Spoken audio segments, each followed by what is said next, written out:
ৰাম নাৰায়ণ ৰাম।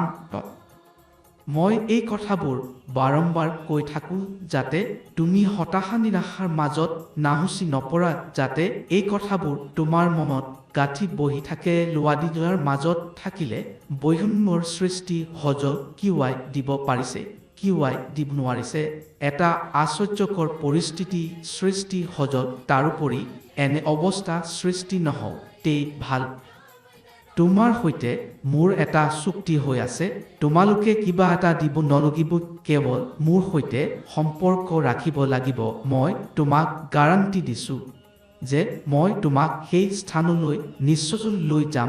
তোমালোকে সঠিকভাৱে সঁচা পথত আগবাঢ়ি থাকিবা। যি ব্যক্তি যি কাম কৰি আছে সঠিকভাৱে কৰি যোৱা সময় আহিলে মই নিজে প্ৰস্ফুটিত হৈ তোমাৰ আগত উপস্থিত হ'ম। শিশুৰ মুখত মৌ নিদিয়ালৈকে সেই মৌৰ সোৱাদ তেওঁ জানে নে নাই, কিন্তু এবাৰ মৌ চস্তাই খালেই তেতিয়াই আঙুলি এৰি দিব নোখোজে। তোমাৰ জিহ্বা এতিয়া প্ৰস্তুত, এবাৰ পাই ল'লেই তেতিয়া চোৱা তুমি কিদৰে নিঃসংকোচে তন্ময় হৈ থাকিবা। তোমাৰ বাবে সজ্জা প্ৰস্তুত হৈ আছে। এই সজ্জা এনে সজ্জা য'ত গ'লে সকলো জানিব পাৰি, সকলো বুজিব পাৰি। তোমালোকে সেই মহাসমাধিত নিমজ্জিত হৈ যাবা। গুৰু হোৱাৰ পিছত মোক অলপ মুক্তি দিবা। গুৰু আৰু গাইৰ মাজত কোনো পাৰ্থক্য নাই। গাইৰ দুধ পোৱাৰ বাবে গাইক মুক্ত ৰাখিব লাগে। একেদৰে যদি গুৰুৰ সত গ্ৰহণ কৰিব খোজা, যদি সেই অৱস্থালৈ প্ৰৱেশ কৰিব খোজা, তেন্তে মোক মুকলি ৰাখা।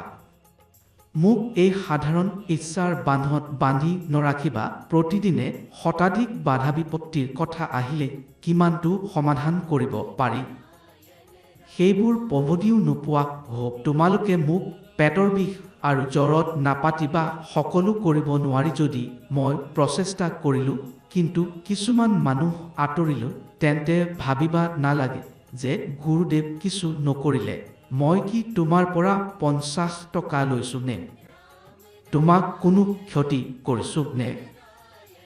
বৃথাই ৰাগ নকৰিবা। মই তোমাক এই নিশ্চয়তা দিছোঁ যে তোমাক তোমাৰ লক্ষ্যত নিশ্চয় আগুৱাই নিলোঁ। তাতে প্ৰৱেশ কৰিব খোজা 1000জন হওক বা 10,000জন, কোনো সমস্যা নাথাকিব। ৰাম নাৰায়ণ ৰাম।